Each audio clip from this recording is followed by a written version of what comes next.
out of line. Let Philadelphia freedom ring and patriotic voices sing. Red, white, blue, never give up. You represent America. Hoping and praying for a brighter day. I listen to my heart and I obey. How can I see it any other way? I'm looking at a light with my own eyes.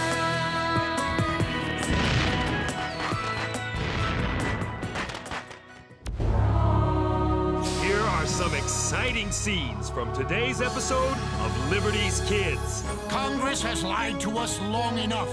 Think of all we've sacrificed to win this war. I fought 6 years and not a penny. The time has come to take matters into our own hands. Without justice, the army is a powder keg ready to explode. And right now, I have no idea how to prevent it.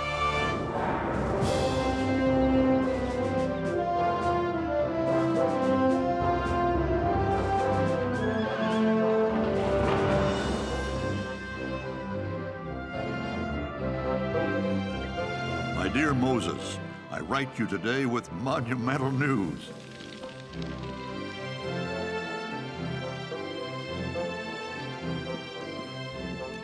Forgive me if it's not in my own hand, but my gout's been acting up again. Yesterday, November 30th, we signed a preliminary peace treaty with Great Britain. John Adams, John Jay, Henri Lawrence, and yours truly signed the document at the Grand Hotel Muscovite in Paris. For some reason, the king's emissary, Richard Oswald, didn't seem nearly as pleased as we were.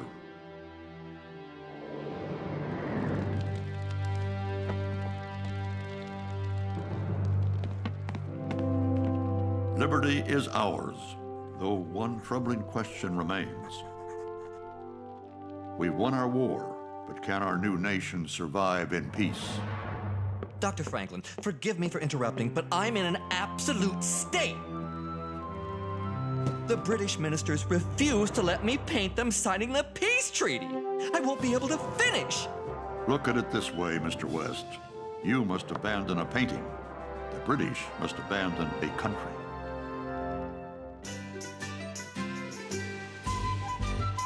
Dr. Franklin, your legs! They're still strong enough to kick King George across an ocean.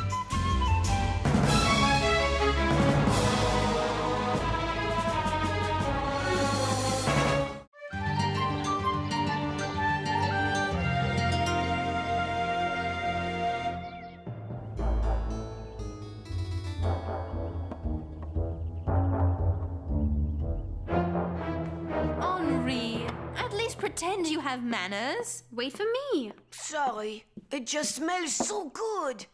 I wish Dr. Franklin were here to enjoy this with us. Me too. Can you pass the beans?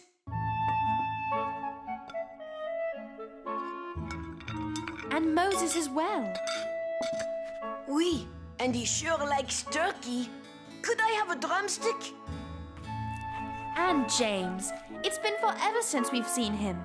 Nobody can eat like James. You going to have some of those yams? Sarah, Henri, working on a story. General Washington, Army, Congress, you have to come with me.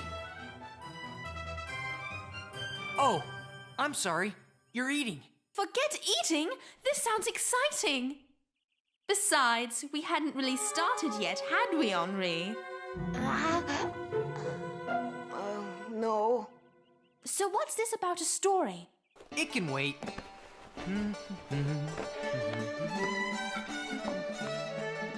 I haven't eaten all day. But we haven't seen you in months. And you can't just leave us hanging. Yeah, we are journalists too. Okay.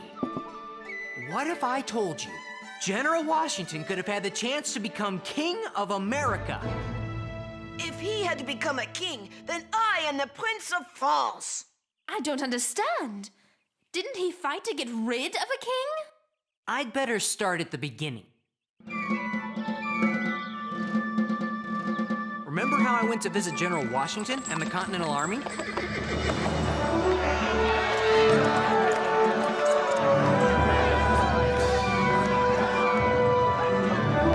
The British Army still occupied New York City. but news had come from France that the war was all but over.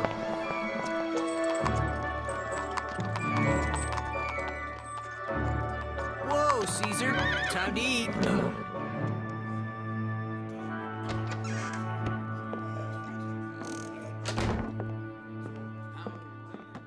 It's not right!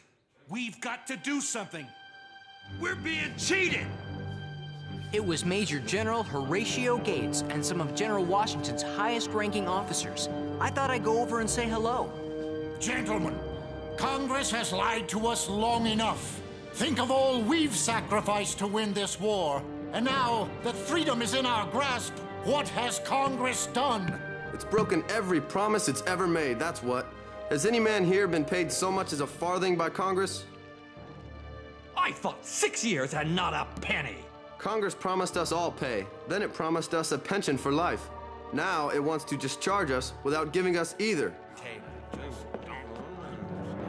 Did we serve our country just to lose our property and end up in debtor's jail? We must demand our rights. If Congress refuses, I say we march down to Philadelphia and answer them with muskets. Where does His Excellency stand on the matter? Where does Washington stand? He cannot speak publicly on the matter, but I assure you, we have his support. Why else would he allow us to meet tomorrow? Read this, circulate it to bring more men to our cause, then meet at the new building tomorrow at noon. The time has come to take matters into our own hands.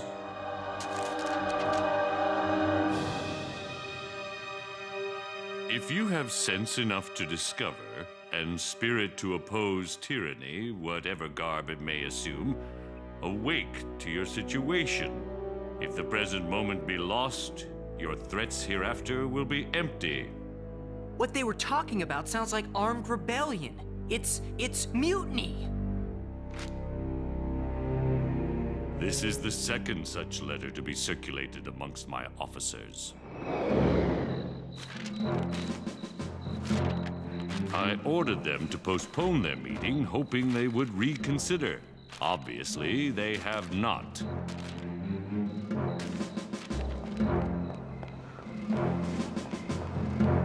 If you ask me, they're no better than traitors. On the contrary, James, I consider them heroes and patriots of the highest order.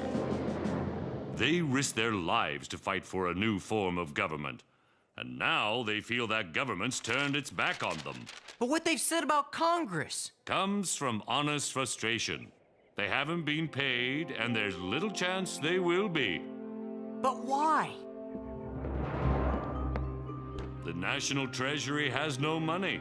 Congress has no power to raise taxes. And the states can't pay what they promised to.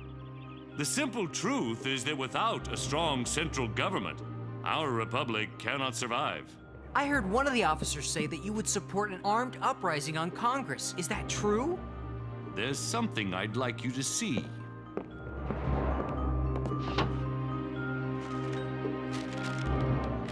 This was sent to me by one of my officers not very long ago. He's asking you to become King of the United States. He's saying the army would stand behind you. Have you ever heard of Caesar? That's the name of Dr. Franklin's horse. Julius Caesar was a great general and the most popular man in Rome. After winning a war, he marched his army into Rome and made himself king? I don't believe it. George Washington would never declare himself king. Never! Would he? Of course not. Anyone with half a brain knows George Washington would never do a thing like that. You'd never declare yourself king. Would you?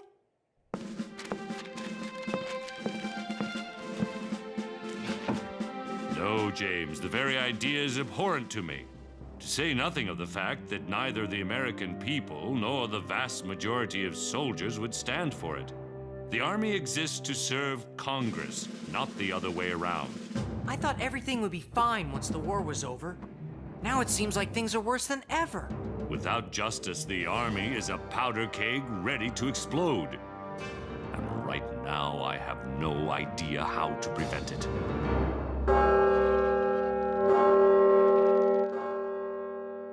James Madison, delegate from Virginia, now has the floor. Gentlemen of Congress, we have no power to act.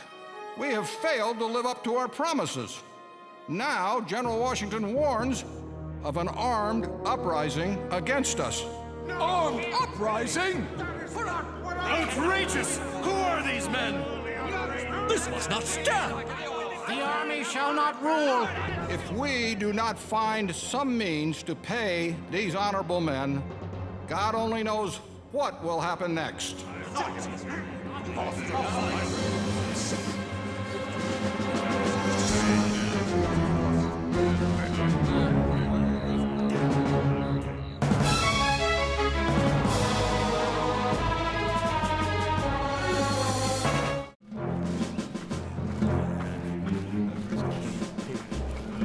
I do.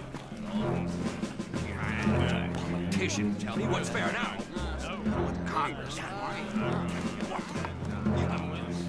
Everything. I want my money. When are they going to pay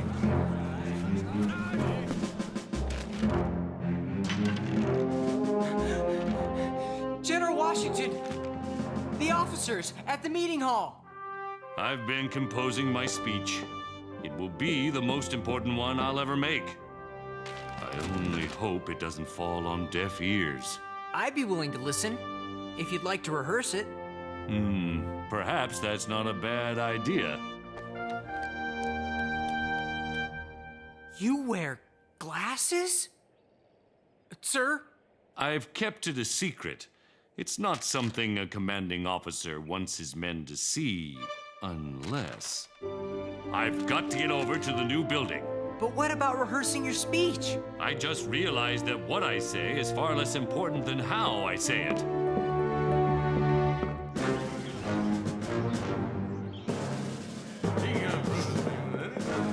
Gentlemen, we are gathered here today to make a decision.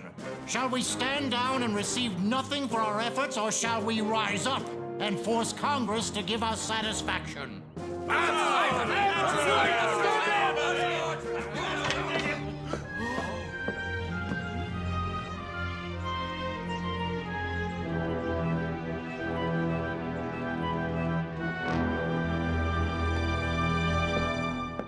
With your permission, General, I would like to address the officers.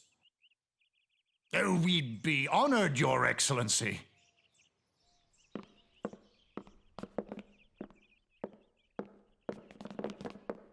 Gentlemen, I am well aware of your concerns and have written to Congress requesting a fair settlement.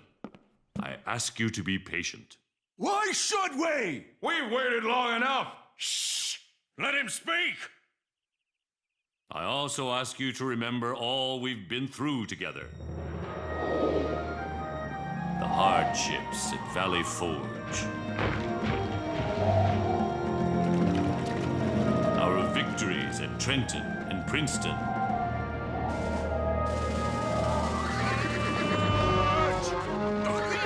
The fiend! Klaus!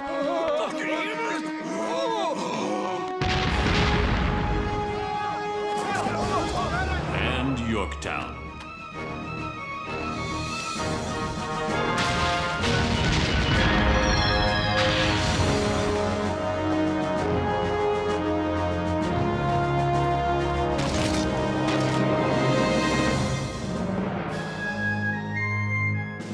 Think of our brothers in arms who sacrificed their lives for liberty. Do you really want to turn your backs on them? Make no mistake. I'm proud of each of you. And because I am, I'll do everything in my power to prevent you from disgracing your previous glory. One moment. Gentlemen, will you permit me to put on my spectacles? I don't believe it. I had no idea. His Excellency wears eyeglasses? I've grown gray in your service, and now I'm growing blind.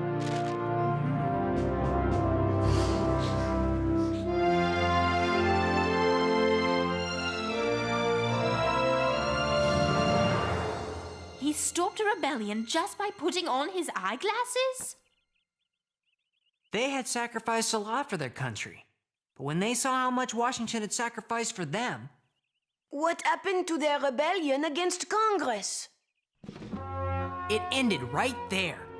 Washington walked out, and the officers voted unanimously to reject any acts of violence. In fact, they agreed to let Washington work out a fair payment for them from Congress. Did he? Full pay for 5 years. It sounds like they would have followed him to the ends of the earth. They didn't have to go that far.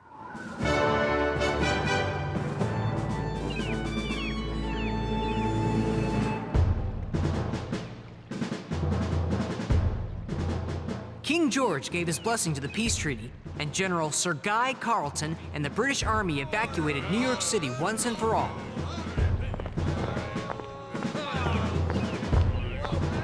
The Americans want their own country so badly. Well, they can have it. Julius Caesar made himself a dictator. But you know what George Washington did?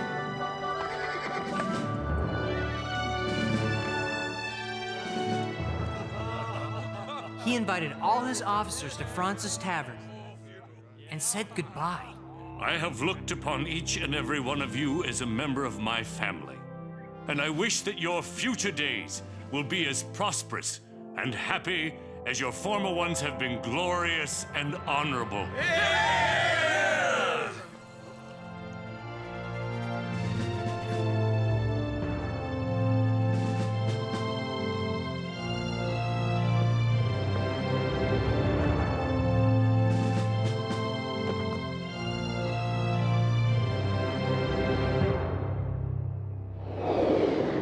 You know what I'm going to put in my story? Washington was strong in war, but even stronger in peace. Were you really there at the tavern? This is the mug General Washington used to toast his men. I told Mr. Francis, the tavern keeper, that I wanted to give it to Dr. Franklin. I declare that no one will ever be allowed to wash this mug. What did General Washington do after saying goodbye to his officers? I almost forgot. That's what I came here to tell you. He's gone to Maryland to address Congress. We may still be able to get there in time to see for ourselves. That is, if you're interested. I wouldn't miss it for the world.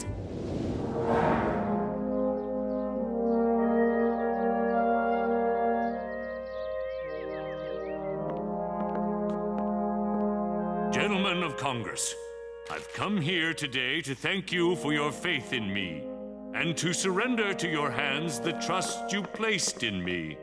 When I accepted my commission, I was afraid I wouldn't be able to live up to your expectations. But I gained confidence from knowing that our cause was just. If I may, I'd like to speak of the debt I owe to the Army, and in particular to the members of my staff. A better group of men does not exist anywhere. I am fortunate to have served with each and every one of them.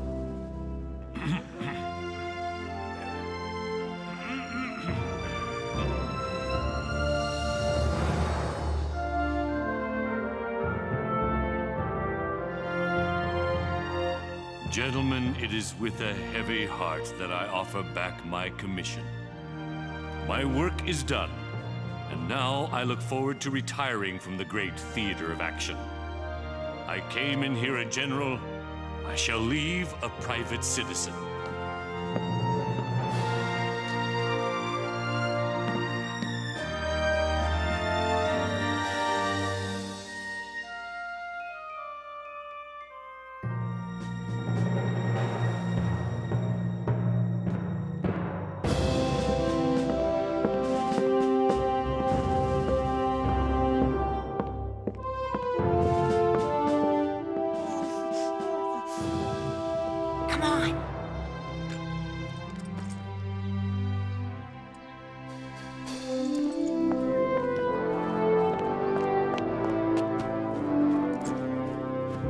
General Washington, sir?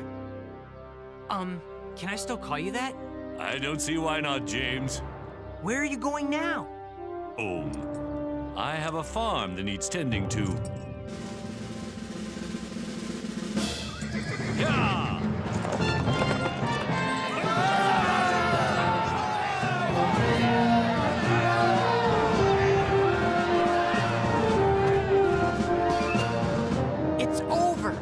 The war is really over!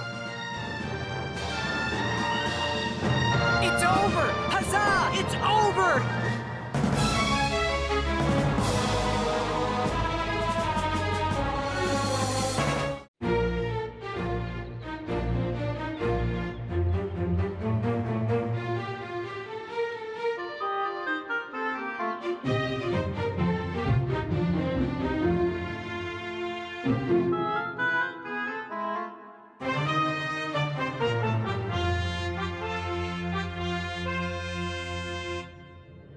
We have heard that the American General Washington has resigned his commission and returned to private life.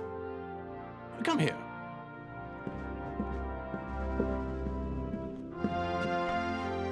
The country could have been his for the taking. I believe it to be true, Your Majesty. He's returned to the life of a farmer. If it is true, then George Washington is the greatest man alive.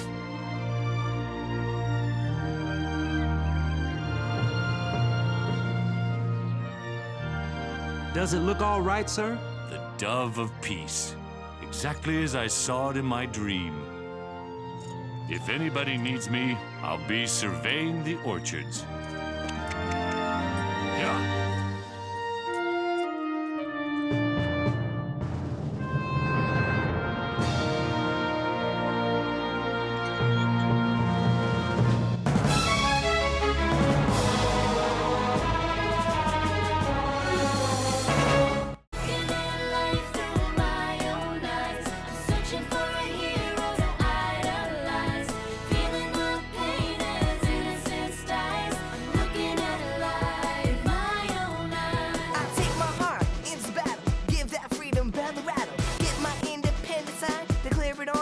dotted line.